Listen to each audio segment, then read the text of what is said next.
All right, folks, we continue here on Fox Sports on the Road. And of course, we are in the midst of the FIFA Club World Cup. And joining us today to talk about this is a commentator through Fox Sports. He's covered the FIFA World Cup for many years. He's been a member of the U.S. national team. He's been a member of the New York MetroStars. This before they became the Red Bulls, but also the Red Bulls as well as the Kansas City Wizard, and that is Tony Meola. Tony, how you doing?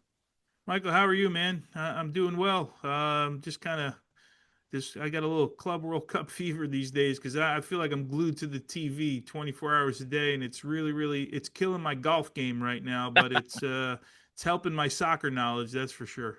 True. I mean, well, other than the last couple of days where it was like temperatures were over 100, there haven't been many true golf days this spring and going into the early summer. Yeah, no doubt. I live in Florida, so I see this every day. I just travel up here for work, Yeah. so I'm getting it from both ends right now. Oh man. Before we get into this round of 16, I mean, I have to start with this because we have the World Cup coming next year. This has been kind of a litmus test, I think, for a lot of stadiums, a lot of arenas in and around the or throughout the country, and the reaction's been incredible. I mean, the Rose Bowl had over 80,000 people. MetLife Stadium's been filled. What are your thoughts about the reaction response to this Club World Cup? I think it's been great. I think the average attendance, right, is about 35,000. And initially, I don't know that people kind of understood really. This is the first time we've ever seen this format, right? And it was the Hmm. first time we've seen it in this way in the U.S. And then you quickly, I think fans just started to get an idea of what this really is.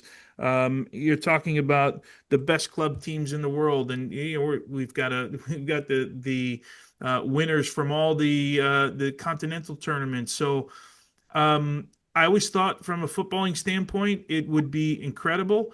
I certainly thought from a fan standpoint the especially the South American teams would show out here in the U.S. We've got such a massive population of supporters from South America here and from teams all around the world. I shouldn't discount them, but I knew the South American fans would show up because there's just so much pride when they get an opportunity to play against some of the top European teams in the world. I think in South America in general there's this sense that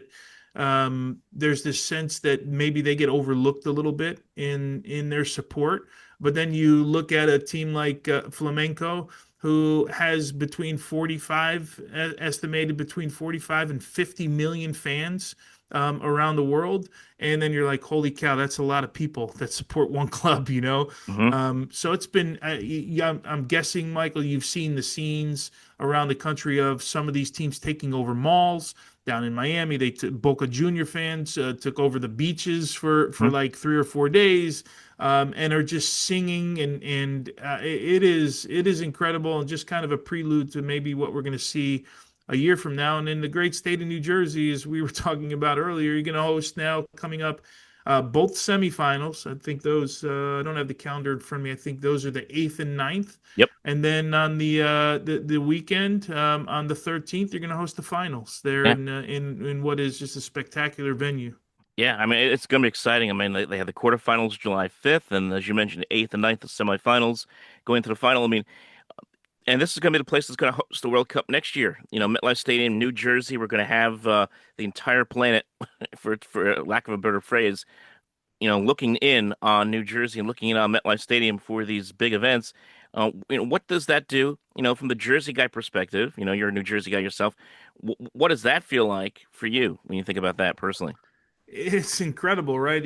I grew up obviously 3 miles from the old Giant Stadium, right? And Yep. and the New York Cosmos were playing there, and one of the biggest, most historic clubs in the world at the time. And I dreamed about playing in that stadium. I got to do it back in the day with the New York MetroStars, and as you mentioned, then became the Red Bulls. They've now moved on to a beautiful facility of their own. Um, yeah, when I remember the selection day when they were putting the stadiums out, there were storylines, and I saw the World Cup final. I was at the World Cup final at the Rose Bowl in 1994. My wife and I were sitting in the stands, and I always thought like, oh man, this would be great if it was back in New Jersey. Back then, this talking whatever 30 years ago, and during that draw, I'm like, it's got to be this year. And there were storylines about and conversations in around SoFi Stadium, AT&T down in Dallas, which I think has the most games coming up in the World Cup, and then MetLife. Those were sort of the three. And I was so excited that that area, and deservedly so, is going to host, as you mentioned, a quarter, both semis and the finals. It's such a great area for the sport. The facility is incredible. The training fields in and around that area are incredible, and I'm glad the fans are going to be able to see it sort of in their backyard. Yeah, it's going to look to be a lot of fun over the next couple of years here, this summer and next summer. As far as this year's Club World Cup, we started off with 32 teams. We're now down to the 16. Um, some of your thoughts about some of these matchups. Right now, we only have the one MLS team that's survived here, and that being Miami. What do you think about their matchup? They're going to take on Paris, Saint-Germain. Yeah, look, PSG, we know what they did a couple of less than 2 months ago, right? They're your Hmm. European champions, Champions League winners in a fashion that we haven't seen before. And when you look at that squad and you look at what Luis Enrique's put together, um, gosh, I mean, we're now starting to talk about can they build a dynasty here because they are still so young. They bring in a Kvaratskhelia halfway through the year. Desiree Doué, Vitinha for me is he's my new Luka Modric, right? I've been a Luka Modric fan forever. The great Real Madrid player, Croatian Ballon d'Or winner. Vitinha has kind of become that player for me to watch. And then you look at Inter Miami, have the greatest, arguably the greatest player of all time. Okay, just turned 38 years old, but when you watch him play, I don't think you get the sense that he's 38 years old, right? Especially when he has a ball at his feet. What's the term? Class is permanent, right? Hmm. Hmm. That's the term. And they figured out things defensively, it looks like, Inter Miami, but this by far will be the biggest challenge this club has ever had in their history. And what a chance.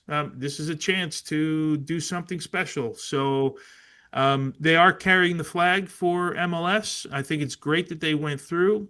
Seattle probably had the least probability to go through based on the group they were in, and LAFC was late to the party because they had to go through that qualifying, but and probably didn't have their mind completely wrapped around this. But I didn't think showed poorly in the competition. So yeah, it's great to see them go through. That'll be an interesting one for sure. Couple of big teams, obviously, Real Madrid, Manchester City. Those are, two huge followings. Um, Manchester City's been dominating this tournament so far. They're 3-0. They score the most goals. Are they the favorite in your mind, or is there another team that you think is the favorite? Yeah, sorry, you may not have gotten my bracket. I picked Man City to win the tournament, and um, I think what we're seeing from Man City is them starting in a way under Pep Guardiola this season to make you forget what happened last season, right? Talented team, really, really deep team, even after losing some players. I used the term earlier, they seem to have the bit between their teeth a little bit to say, okay, yeah, it's a tournament. It means a lot. But for us, it means even more because we had such a I don't want to say poor season, but poor season by their standards, maybe, because some people would have taken that season and run with it, qualifying for Champions League. But it wasn't the Man City that we maybe had been used to over the last couple of seasons, and they need to straighten that out. And who better to do that right now than Pep Guardiola? Absolutely. Again, folks, we're talking with Tony Meola, commentator on Fox Sports, as we are talking about the FIFA Club World Cup. Last question, Tony, is any teams out there outside of Manchester City that you think people should pay attention to here this week, next couple weeks? Yeah, I have one. So my final four on the bottom side has PSG going through with Real Madrid, obviously two powerhouses, and on the top part of the bracket, I have City going through over Palmeiras in that one. I think Palmeiras has been really good. They play Botafogo, a Brazilian side, so we have a little bit of a Brazilian derby, if you will, in this competition. Then they will go on. I had Chelsea beating Benfica. So when you look at it, it's the Estaval. Estaval's now going to go over to Chelsea. Was bought there, and this is an opportunity to play against Chelsea. So they're the only South American team I have going through in the final four of this. That's fantastic. Tony, I want to thank you so much. As a Jersey guy to another Jersey guy, really looking forward to seeing this take place here in the Garden State in the next couple of weeks. Yeah, Michael, remember, I keep reminding everyone we're calling it the great state of New A Jersey, great state. is what we're going to call it. And that's where the World Cup finals you mentioned will be. Thanks so much. I appreciate you. Thank you. Take care.